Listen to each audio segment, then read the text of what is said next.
नमस्कार. भारतीय जनता पार्टी प्रदेश कार्यालयामध्ये आयोजित या पत्रकार परिषदेमध्ये आपल्या सगळ्यांचं स्वागत. महाराष्ट्राचे लाडके मुख्यमंत्री देवेंद्रजी फडणवीस साहेब यांच्या नावावर आणखी एक विक्रम पूर्ण झालाय. याआधी सलग 5 वर्ष मुख्यमंत्री राहण्याचा विक्रम त्यांच्या नावावर होता. आता सर्वाधिक काळ मुख्यमंत्री राहणाऱ्यांमध्ये तिसऱ्या क्रमांकावर माननीय देवेंद्रजी फडणवीस साहेबांचं नाव कोरलं गेलंय. खरं तर महाराष्ट्राच्या 14 कोटी जनतेच्या आशीर्वादामुळं भारतीय जनता पार्टी आणि महायुतीचं सरकार आलं. देवेंद्रजी फडणवीस साहेब आता सर्वाधिक काळ मुख्यमंत्री राहणारे तिसरे मुख्यमंत्री ठरलेले आहेत. शरद पवार साहेबांना मागे टाकत देवेंद्रजी फडणवीस साहेबांनी आपल्या नावावर हा नवा विक्रम केलेला आहे. खरं तर महाराष्ट्रातल्या 14 कोटी जनतेचे आशीर्वाद हे देवाभाऊंच्या पाठीशी आहेत. त्यामुळे ते यापुढे सर्वाधिक काळ मुख्यमंत्रीपदी राहणारे नेते म्हणून त्यांच्या नावावर 14 कोटी जनतेच्या आशीर्वादाने हा विक्रम होईल, याच्यामध्ये अजिबात शंका नाही. या 3 वेळेला मुख्यमंत्रीपद राहिलेले देवेंद्रजी फडणवीस यांनी महाराष्ट्राच्या हिताचे अनेक निर्णय घेतले, ज्यामुळं सातत्यानं महाराष्ट्रातल्या जनतेनं त्यांना आशीर्वाद दिलेत.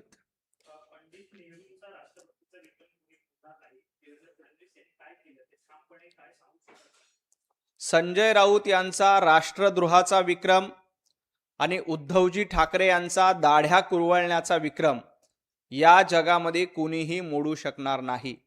राष्ट्रद्रोह करणं आणि पाकिस्तान दार्जिनी भूमिका घेणं हा संजय राऊतांच्या नावावरचा विक्रम आहे. आणि मतांसाठी वडिलांच्या विचारांची तिलांजली देणं आणि अफजल खान औरंगजेबाच्या दाढ्या कुरवळणं याचा विक्रम उद्धवजींच्या नावावर आहे. हा विक्रम कुणीही मोडू शकणार नाही. बाबराला देखील हा विक्रम मोडता आला नव्हता, औरंगजेबाला देखील हा विक्रम मोडता आला नव्हता. त्यामुळं उद्धवजी ठाकरे यांच्या नावावर जो विक्रम आहे तो कुणीही मोडू शकणार नाही. त्यामुळं संजय राऊतांनी इतरांना शहाणपण शिकू नये. देवेंद्रजी फडणवीस साहेबांनी काय केलं हे महाराष्ट्र ओळखतोय. इन्फ्रा मॅन म्हणून त्यांची ओळख आहे. शेतकऱ्यांची कर्जमाफी करणारे, सर्वात जास्त वेळा शेतकऱ्यांची कर्जमाफी करणारे मुख्यमंत्री म्हणून त्यांच्या नावावर विक्रम आहे. आजपर्यंत महाराष्ट्राच्या हिताचे अनेक प्रकल्प, मग ते बीडीडी चाळीमध्ये घर देणं असेल, अटल सेतू असेल, मुंबईची मेट्रो असेल, कोस्टल रोड असेल, समृद्धी महामार्ग असेल, असे शेकडो प्रकल्प संजय राऊत देवाभाऊंच्या नावावर आहे. तुमच्या नावावर काय आहे तर तुमच्या नावावर राष्ट्रद्रोहाचा विक्रम आहे आणि उद्धवजींच्या नावावर अफजल खान औरंगजेबाच्या दाढ्या कुरवळण्याचा विक्रम आहे.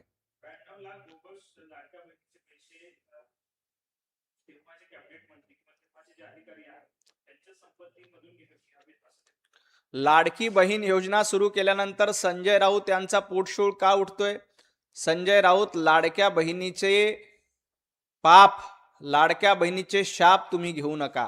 लाडक्या बहीण योजनेला विरोध केला तर या लाडक्या बहिणी तुम्हाला असा शाप देतील की राजकारणात पुन्हा तुम्ही उभं राहू शकणार नाहीत. तुम्ही काय सांगतायत की पैसे वसूल करा. संजय राऊत पत्राचाळीमध्ये जो घोटाळा केला त्याचे पैसे तुमच्या खाजगी संपत्तीमधून वसूल करायला पाहिजे. अलिबाग मधली तुमची प्रॉपर्टी विकून पत्राचाळमधल्या घोटाळ्याचे पैसे खरं तर वसूल केले पाहिजे.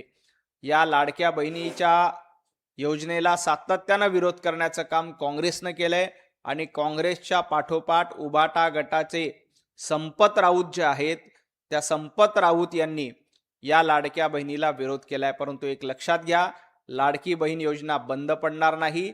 या लाडक्या बहिणीचे आशीर्वाद हे महायुतीच्या पाठीशी आहेत, देवाभाऊंच्या पाठीशी आहेत, एकनाथजी शिंदेच्या पाठीशी आहेत. संजय राऊत, तुमच्या मनामध्ये आहे की ही योजना बंद झाली पाहिजे. उद्धवजींच्या मनामध्ये आहे ही योजना बंद झाली पाहिजे. काँग्रेस तर लाडकी बहीण योजना बंद करावी म्हणून कोर्टामध्ये देखील गेली होती. परंतु एक लक्षात घ्या, जोपर्यंत भारतीय जनता पार्टी महायुतीचं सरकार आहे तोपर्यंत लाडकी बहीण योजना कुणीही बंद करू शकणार नाही. संजय राऊत काय, राजाराम राऊत देखील आले तरी लाडकी बहीण योजना बंद होणार नाही. उद्धवजींची किती इच्छा असेल लाडकी बहीण योजना बंद करून टाका, आदित्य ठाकरेंची किती इच्छा असेल लाडकी बहीण योजना बंद करून टाका, किंवा काँग्रेसच्या नेत्यांनी या योजनेच्या विरोधामध्ये कितीही खोडा घातला तरीही लाडकी बहीण योजना बंद होणार नाही. उलट आता 1500 रुपये लाडक्या बहिणीला दिले जातील. आम्ही निवडणुकीमध्ये आश्वासन दिलंय की आम्ही लाडक्या बहिणींना 2100 रुपये महिना देऊ, आणि हे आश्वासन देखील संजय राऊत तुमच्या नाकावर टिचून आम्ही पूर्ण करणार आहोत.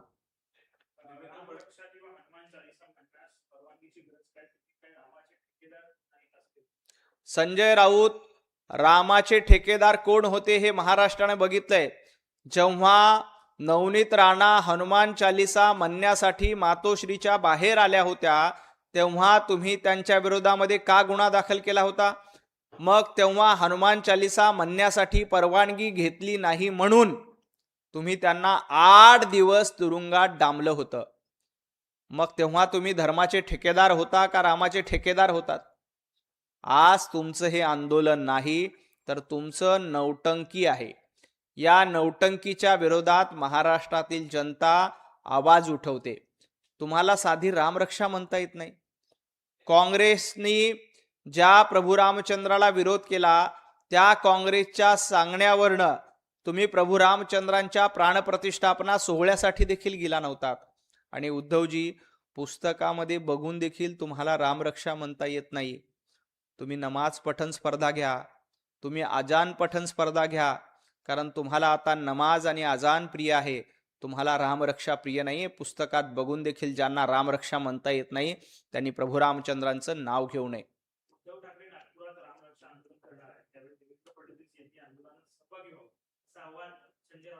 संजय राऊत, देवाभाऊ हे अयोध्येतल्या राम मंदिराच्या आंदोलनामध्ये सहभागी होते. त्यांनी राम मंदिरासाठी आंदोलन केलं. राम मंदिर निर्माण व्हावं यासाठी करसेवा केलेली आहे. त्यामुळं देवाभाऊंना शहाणपणा शिकू नका. देवाभाऊ रामरक्षा पाठ आहे. तुमच्यासारखं पुस्तकात बघून देखील रामरक्षा म्हणता येत नाही अशी त्यांची अवस्था नाहीये. प्रभू रामचंद्रांचे निस्सीम भक्त कोण असतील तर देवाभाऊ आहे. तुमच्यासारखं नौटंकीबाज, तुमच्यासारखं बाबराचा उदो उदो करणं, बाबरी मस्जिद पडल्यानंतर, बाबरीचा ढाचा पडल्यानंतर ज्या उभाटा गटांनी मुस्लिम बांधवांची माफी मागितली त्यांनी रामरक्षा आंदोलनाबद्दल न बोललेलं बरं.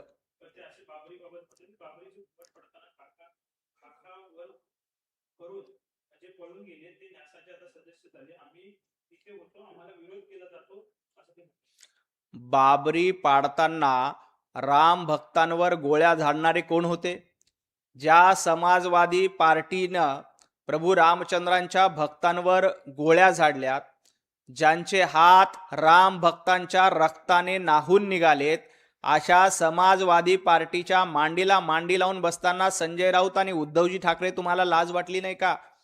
ज्या प्रभू रामचंद्रांचं अस्तित्व काँग्रेसनं नाकारलं होतं, काखावर काँग्रेसने केल्या होत्या की प्रभू रामचंद्रांचं अस्तित्वच नाही, त्या काँग्रेसच्या मांडीला मांडी लावून बसताना उद्धवजी ठाकरे तुम्ही काखावर केल्या होता का खाली केल्या होत्या? एकदा महाराष्ट्राला सांगा. ज्या पद्धतीनं राम भक्तांवर गोळ्या झाडणाऱ्या इंडी अलायन्सच्या सोबत तुम्ही आहात, तुम्हाला प्रभू रामचंद्राबद्दल बोलण्याचा अधिकार नाही. राम मंदिरासाठी आंदोलन इथल्या प्रत्येक हिंदूंनी केलं. बाळासाहेब ठाकरे यांनी त्यांचं समर्थन केलं. संजय राऊत, तुम्ही तर विरोध केलाय. तुम्ही तर आता बाबराला प्रिय म्हणतायत. तुम्ही तर बाबरचा ढाचा पाडल्याबद्दल माफी मागताय. त्यामुळे तुम्हाला राम मंदिराबद्दल बोलण्याचा अधिकार नाही. ज्यांनी रामाच्या भक्तांवर गोळ्या झाडल्या त्यांचा इतिहास हा काळा आहे. त्यामुळे तुमचा देखील इतिहास काळा झालाय. तुमचं तोंड देखील त्यांच्या शेजारी बसून काळवंडलेलं आहे. हे संजय राऊतांनी लक्षात घ्यावं. इथला रामभक्त सजग आहे आणि इथला राम भक्त तुमच्यासारख्या नौटंकीबाजपणाला कधीही थारा देणार नाही.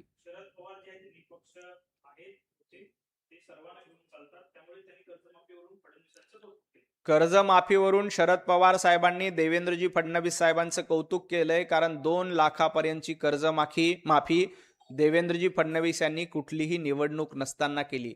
संजय राऊत बरोबर म्हणतायत की पवार साहेब सगळ्यांना घेऊन चालतायत, फक्त उभाटा गटाला सोडून पवार साहेब पुढे जातायत. उभाटा गट आता महाविकास आघाडीत एकटा पडलाय. राम मंदिर आंदोलनामध्ये उभाटा गटाला ना काँग्रेस साथ देते ना पवार साहेब साथ देत आहेत. आता संजय राऊत म्हणतात की पवार साहेब सगळ्यांना सोबत घेऊन चालतायत, परंतु शरद पवार साहेब उद्धवजी ठाकरे यांना सोडून बाकी सगळ्यांना सोबत घेऊन चालतायत, हे त्यातलं वास्तव आहे. उद्धवजी ठाकरे यांची साथ आता काँग्रेसनी सोडली आहे, पवार साहेबांनी सोडली आहे. महाराष्ट्राच्या राजकारणामध्ये उद्धवजी ठाकरे हे एकटे पडलेत. त्याला जबाबदार संपत चाललेला पक्षाचे संपत राऊत आहेत. संपत राऊत यांनी आपला संपूर्ण पक्ष संपून टाकला असल्यामुळे आता उद्धवजी ठाकरे संपत चाललेल्या संपतरावासोबत दोघेच शिल्लक आहेत. एक संपत राऊत आणि दुसरे उद्धवजी ठाकरे.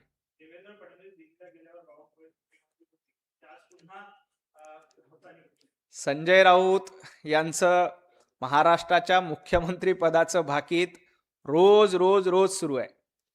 अहो संजय राऊत, भांडूपमध्ये उबाटा गटाचा नगरसेवक तुम्ही ठरवू शकत नाहीत. भांडूपमध्ये भारतीय जनता पार्टीचा नगरसेवक आहे. संजय राऊत ज्या वॉर्डामध्ये राहतात ना, त्या वॉर्डामध्ये भारतीय जनता पार्टीचा नगरसेवक आहे. तुम्हाला तुमच्या वॉर्डातला नगरसेवक ठरवता येत नाही आणि तुम्ही महाराष्ट्राचं मुख्यमंत्रीपद ठरवतायत. एक गोष्ट लक्षात घ्या, 2029 पर्यंत महाराष्ट्राच्या मुख्यमंत्रीपदी देवेंद्रजी फडणवीस साहेबच राहतील.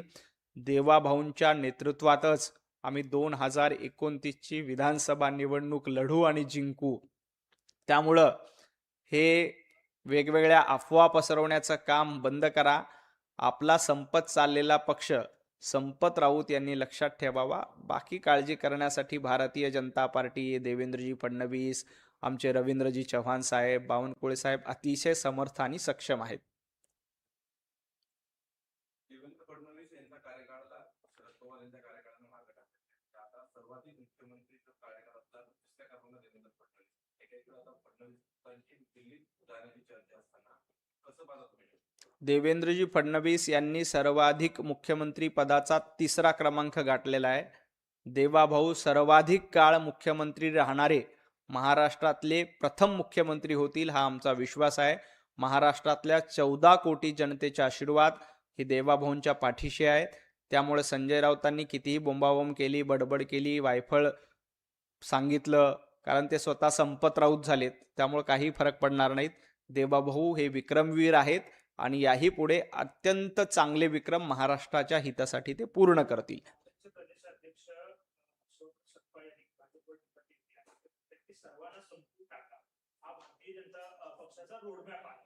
हर्षवर्धन सपकाळ हे काँग्रेसचे डिझास्टर मॅन आहेत. काँग्रेसला महाराष्ट्रातून संपवण्याचं काम हर्षवर्धन सपकाळ यांनी सुरू केलंय. दिल्लीमध्ये राहुल गांधी काँग्रेसचे डिझास्टर मॅन आहेत, तर महाराष्ट्रात हर्षवर्धन सपकाळ हे काँग्रेसचे डिझास्टर मॅन आहेत. हर्षवर्धन सपकाळ हे प्रदेशाध्यक्ष झाल्यापासनं साधी ग्रामपंचायतची निवडणूक हर्षवर्धन सपकाळ तुम्हाला जिंकता आली नाही. नगरपालिका, महापालिकामध्ये तुम्हाला सगळ्यात मोठा भोपळा मिळालाय. त्यामुळं आपला पक्ष कसा वाचवायचा डिझास्टर होण्यापासून, त्याकडे हर्षवर्धन सपकाळ यांनी बघितलं पाहिजे. आपल्या नेतृत्वामध्ये काँग्रेसची वाताहत होत चालली आहे. काँग्रेस महाराष्ट्रात ज्या पद्धतीनं काँग्रेसचं गवत नामशेष होतंय, त्याच पद्धतीनं काँग्रेस पक्ष नामशेष होतोय. डिझास्टर मॅन म्हणून हर्षवर्धन सपकाळ यांची महाराष्ट्र काँग्रेसच्या इतिहासामध्ये नोंद होणार आहे.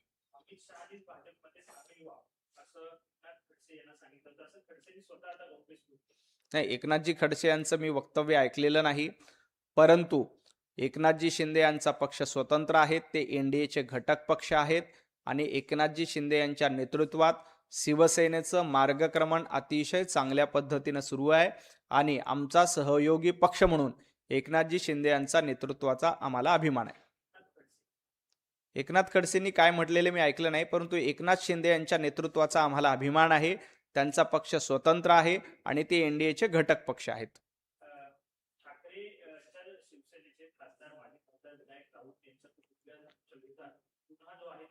करण्यात आलेला आहे. वेगवेगळे कांगोरे जे आहेत ते त्यातनं बाहेर पडताना आपल्याला पाहायला मिळतात. काही पोलिसांना अटक सुद्धा झालेली आहे.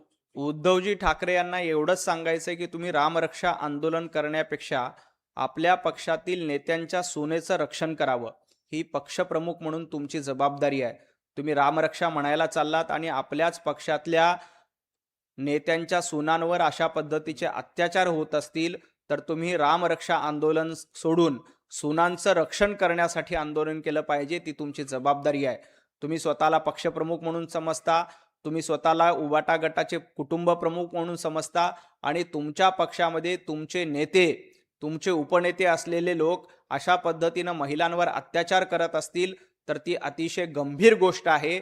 त्यामुळं नागपुरामध्ये जाऊन रामरक्षा आंदोलन करण्यापेक्षा आपल्या पक्षातील सुनेंचं रक्षण करण्यासाठी एखादी मोहीम उद्धवजींनी हातात घेतली पाहिजे. मुख्यमंत्री देवेंद्र फडणवीस यांनी महाविकास आघाडीला टीका लावलेला आहे. ते म्हणतात की आम्ही कुठला मारत नाही, आम्ही सही करू. कुठला मारणारे वेगळे लोक आहेत. महाराष्ट्रामध्ये कोंबडा मारणारे, हाताला लखवा भरणारे लोक आपण बघितले, परंतु देवेंद्रजी फडणवीस महाराष्ट्राचा विकास हा अतिशय वेगवान गतीनं पुढे नेत आहेत.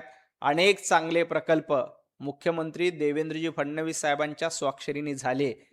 ज्यांनी ज्यांनी कोंबडे मारले होते आणि जे जे घर कोंबडे होते, या दोघांचा इतिहास देखील पत्रकार म्हणून आपल्या सगळ्यांना चांगला माहिती आहे. घर कोंबड्यांना देखील जनतेनं कायमचं घरी बसवलं आणि कोंबडा मारणारे, हाताला लखवा भरणारे अशा लोकांना देखील घरी बसवण्याचं काम महाराष्ट्राने केलंय आणि देवेंद्रजींच्या पाठीशी भरभक्कम आशीर्वाद 14 कोटी जनतेनं दिलेले आहेत.